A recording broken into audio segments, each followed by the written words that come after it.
November 2018.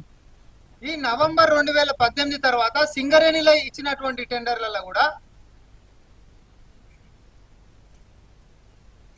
మన సింగరేణిలో జరిగినటువంటి టెండర్లలో ఇగో 24 నవంబర్ 2018 నాడు ఫ్లోట్ చేసినటువంటి టెండర్లలో కూడా నిబంధన site visit is mandatory and the bidders are required to same. వాళ్ళు పెట్టినటువంటి నిబంధనని పాటించుకుంటా సింగరేణిలు ఇచ్చినటువంటి టెండర్లు. ఇది 2018 సంవత్సరం చెప్తా ఉన్నా. ఇప్పుడు నేను కిషన్ రెడ్డి గారిని అడుగుతా ఉన్నా, కొత్తగా తెలంగాణ ప్రభుత్వమే కనిపెట్టిందని చెప్పినటువంటి అబద్ధం ఎవరి కోసం చెప్పిండ్రు? బీఆర్ఎస్ ని కాపాడేటటువంటి ఇంతటి ప్రయత్నం దేనికోసం చేస్తా ఉన్నారు? వాళ్ళంటే రేపొద్దున విచారణ ఎదుర్కొంటారు, కటకటాల పాలైతారేమో అనేటటువంటి భయంతో మా మీద అక్కసుతోటి అబద్ధాలు కక్కుతుర్రు అని చెప్పి అనుకుందాం. కానీ మీరు ఈ అబద్ధాలు ఎందుకు చెప్పిర్రు అంటే కారణాలు నేను చెప్తా. మొదటి సంధి కూడా బీజేపీ అనేటటువంటిది 10 సంవత్సరాలల్లా బీఆర్ఎస్ పార్టీ నేతల మీద ఒక్క ఎఫ్ఐఆర్ కూడా ఫైల్ చేయలేదు. ఇంత అవినీతి జరిగినప్పుడు, కాళేశ్వరం అవినీతి జరిగినా, గొర్రెల కుంభకోణం జరిగినా, లేకపోతే ఇంకే ఫార్ములా ఈ జరిగినా, ఏవి జరిగినా ఒక్క ఎఫ్ఐఆర్ కూడా ఇప్పటి వరకు ఒక్క చర్య కూడా కేంద్ర ప్రభుత్వము బీఆర్ఎస్ నేతల మీద తీసుకోలేదు. కానీ ప్రజాప్రభుత్వం వచ్చిన తర్వాత రేవంత్ రెడ్డి గారి నాయకత్వంలో ముఖ్యమంత్రి వర్యులు విచారణకు ఆదేశించినటువంటి దాని తర్వాత అతి పెద్ద కుంభకోణం అయినటువంటి కాళేశ్వరం మొత్తం కూడా దాని మీద కమిషన్ వేసి రిపోర్ట్ తెప్పించుకున్న తర్వాత రేవంత్ రెడ్డి గారికి తర్వాత బీఆర్ఎస్ పార్టీ నేతలకి ముడిపెట్టేసి వీళ్ళంతా ఒకటైపోతారు కాబట్టే చర్యలు తీసుకుంటలేరు, మీకు దమ్ము ధైర్యం ఉంటే కాళేశ్వరం విచారణ అనేటటువంటి సిబిఐకి ఇవ్వాలి అని చెప్పి అప్పుడు మరి ఈ ప్రభుత్వం మీద చేసినటువంటి ఒత్తిడి మీ అందరికీ తెలుసు. అప్పుడు మనం కూడా తెలిసేపు అనుకున్నాం ఈ బీఆర్ఎస్ వాళ్ళు ఒకప్పుడు లేని టోన్ మాట్లాడుతారు, నిజంగానే ఏమైనా యాక్షన్ తీసుకుంటారేమో, వాళ్ళు తీసుకుంటేంది మనం తీసుకుంటే ఏంటిది, వాళ్ళు తీసుకుంటే కూడా మంచిదే కదా అని చెప్పి మరి ముఖ్యమంత్రి వర్యులు సెప్టెంబర్లో బీజేపీకి అంటే సిబిఐకి విచారణని అప్పచెప్పిండు కాళేశ్వరం కుంభకోణం మీద. 3.5 నెలలు దాటిపోయింది.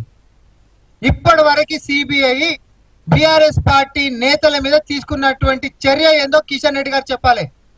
నేను చెప్తా మీ దుర్బుద్ధి ఏందో.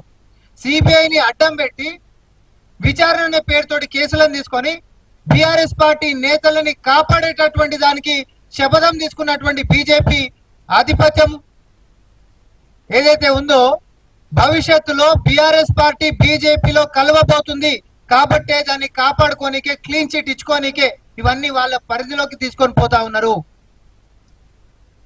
ఆది నుంచి కూడా ఈ రోజు దాకా కూడా బీఆర్ఎస్ పార్టీని కాపాడేటటువంటి ప్రయత్నమే. నిన్న కిషన్ రెడ్డి గారు మీడియా ముఖంగా ఒక అబద్ధాన్ని చక్కగా కాగితాలల్లా చట్టాలల్లా కనిపిస్తున్నప్పటికీ కూడా మనందరికి కళ్ళకి గంతలు కట్టి అబద్ధాన్ని మాత్రం చాలా తీపిగా చెప్పేటటువంటి ప్రయత్నాలు చేసిండ్రు. ఇట్లాంటి ఆధారాలతోటి మేము ఎప్పటికప్పుడు మేము నిరూపిస్తూనే ఉంటాం. మీరు ఎన్ని చేసినా బీజేపీ బీఆర్ఎస్ యొక్క స్నేహ బంధం, పవిత్ర బంధం, అక్రమ సంబంధం అన్నింటినీ కూడా తెలంగాణ ప్రజలు తెలుసుకున్నారు, తెలుసు. ఇప్పటి కూడా మీరు ఏదో కాంగ్రెస్ పార్టీ బీఆర్ఎస్ పార్టీ అని పాపం కొత్త రాజకీయం ఏదో లేకపోతున్నారు. ఇక బీఆర్ఎస్ ఉంటే అర్థం లేదు కాబట్టి ఏదో బీజేపీ కాంగ్రెస్ అని మాట్లాడతాం. కానీ ఇట్లా క్లియర్ కట్ గా ఉన్నటువంటి వ్యవహారాన్ని ఏ అంశం లేకపోయినా దాంట్లో ఏదో ఉంది అనేటటువంటి అనుమానాన్ని ప్రజల్లో రగల్చనికే ఈ యొక్క ప్రభుత్వం మీద బురద జల్లే ప్రయత్నాలు ఏదైతే మీరు చేస్తా ఉన్నారో దయచేసి ఇది బంద్ చేయాలి. అది ఈ కథ ఇది కూడా ఒకటి రిమూవల్ ఆఫ్ లిగ్నైట్ మైనింగ్, ఇది కూడా గుజరాత్దే. ఇందులో కూడా ఏముంది, site visit certificate. The site visit to the Tadkeshwar lignite mine is mandatory. The bidder should submit the certificate duly signed by GMDC's project authority as a proof of site visit in Form H. NMDC kuda inla kuda site visit certificate duly certified by competent authority at site of the employer, failing which bid shall be rejected. నేను ఒకటి చూపెట్టలే, చాలా చూపించిన. ఒక రాష్ట్రం చూపెట్టలే, మీ ప్రధానమంత్రి గారి యొక్క సొంత రాష్ట్రంలో కూడా చూపించిన. ఇది ఇయాలెట్ సందు ఉన్నది కాదు, ఎన్కట్ సందు ఉన్నటువంటిది. ఈ నిబంధన పెట్టింది మేం కాదు, కేంద్ర ప్రభుత్వం పెట్టింది. ఇవన్నిటి కప్పిపుచ్చి మమ్మల్ని ప్రజల్లో ఏదో దోషులను చేసే కుట్రలకు పన్నుతున్నటువంటి బీజేపీ బీఆర్ఎస్ ల యొక్క అసలు భాగోతం తెలంగాణ ప్రజలు తెలుసుకుంటారని విజ్ఞప్తి చేస్తూ బీజేపీ బీఆర్ఎస్ ఒక్కటే. మళ్ళొకసారి రిపీట్ చేస్తా, అసలు టిఆర్ఎస్ అనేటటువంటి దాన్ని చంపేసి BJP plus TRS equal to BRS అయింది. భారతీయ జనతా పార్టీ ప్లస్ తెలంగాణ రాష్ట్ర సమితిని రెండు కలిపితేనే భారత రాష్ట్ర సమితి అయింది. ఆ రోజటి నుంచి ఈ రోజటి వరకు వాళ్ళు వీళ్ళ మీద కేసులు పెట్టేది ఉండదు, మేము పెట్టేటువంటి కేసులను ముందుకు సాగనిచ్చేది ఉండదు. ఈ రాష్ట్రంలో గొర్రెల కుంభకోణమైన ఫార్ములా అయినా ఇంకొక సుమారు 10 కేసుల విచారణలలో కూడా ఈడీ కూడా ఉంది. ఇప్పటి వరకు ఒక్క బీఆర్ఎస్ నేతలన్నా పిలిచి విచారణ చేపించింది ఎప్పుడన్నా ఉందా? ఇంత కాపాడే ప్రయత్నమా? మీ యొక్క దోబూచులాటలు, మీ యొక్క దొంగ నాటకాలు తెలంగాణ ప్రజలకు చాలా స్పష్టంగా తెలుసు. బీజేపీ బీఆర్ఎస్ ని కలిపి పొందబెట్టబోతున్నారు రానున్నటువంటి మున్సిపల్ ఎన్నికలలో కూడా. మళ్ళొకసారి తెలియజేసుకుంటూ ధన్యవాదాలు.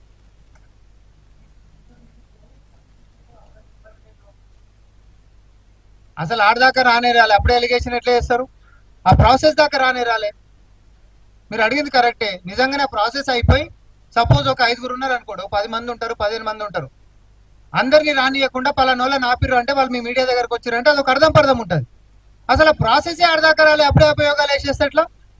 అక్కడికైనా పారదర్శకత కోసం ఇన్ని అభండాలు రాజకీయంగా చుట్టుముట్టంతా గందరగోళ పరిస్థితి జరిగినందుకే కదా మేము టెండర్లను కూడా విత్డ్రా చేసినాం. అక్కడ దాకా ప్రొసీజర్ కూడా రాలే. మీరు కనుక్కోండి. ఇప్పుడు నేను చెప్తే తాగేది కాదు కదా అది. టెండర్ ప్రక్రియ అసలు ఎక్కడ దాకా వచ్చినుండే? ఎప్పుడు ఆరోపణలు చేసేసిరు? దయచేసి ఇదే అంటున్నా, ఈ బూటకపు ప్రచారాలని దయచేసి నమ్మొద్దు. హరీష్ రావు చెప్పింది పచ్చి బూతు అనేటటువంటిది నిన్ననే నిరూపించినాం. అదే బాటలో కేటీఆర్ ఉండే. కానీ వీళ్ళిద్దరికి మద్దతుగా అధికారికంగా కేంద్ర మంత్రి కిషన్ రెడ్డి గారు ఢిల్లీలో కూర్చొని మాట్లాడడం అనేది అసలు తెలంగాణ ప్రజలు జీర్ణించుకోలేని ఇంత పచ్చి అబద్ధాన్ని అధికారికంగా అన్ని కాగితాలు ఉన్నప్పటికీ కూడా ఎందుకు వాళ్ళకి మడుగులకు అడుగులు ఒత్తుతురు అనేటటువంటిది ఇప్పుడు బీజేపీ నేతలు జవాబులు చెప్పాలి. ఎందుకు బీఆర్ఎస్ నేతల మీద చర్యలు తీసుకుంటలేరో బీజేపీ నేతలు చెప్పాలి. ఎందుకు ఈడీ ముందుకు సాగుతలేదు ఇన్ని కేసులలో వాళ్ళు చర్యలు ఎందుకు తీసుకుంటలేరో వాళ్ళు చెప్పాలి. సిబిఐ ఇప్పటిదాకా 3 నెలలు దాటిపోయింది, ఎందుకు ఒక్కరి మీద కూడా యాక్షన్ తీసుకోలేదో వాళ్ళు జవాబులు చెప్పాలి. వీళ్ళు తీసుకోనంత కాలం మళ్ళీ ఇప్పుడు కొత్తగానంటే ఇది సిబిఐకి ఇవ్వండి, అది సిబిఐకి ఇవ్వండి. ఎందుకు ఇవన్నీ కూడా కాపాడదామని ముఖ్యమంత్రి గారు చాలా స్పష్టంగా చెప్పిండ్రు. మీకు నిజంగానే అనుమానాలు ఏదున్నా లిఖితపూర్వకంగా ఇవ్వండి, విచారణకు ఆదేశిస్తా అన్నాడు. ఎందుకు ఇక్కడ మనం విచారణకు ఆదేశిస్తే దొంగలు బయటపడతారు కాబట్టి బీజేపీ ద్వారా వస్తే సిబిఐ వచ్చింది అనుకో, అదైతే ఒక షీల్డ్ లెక్క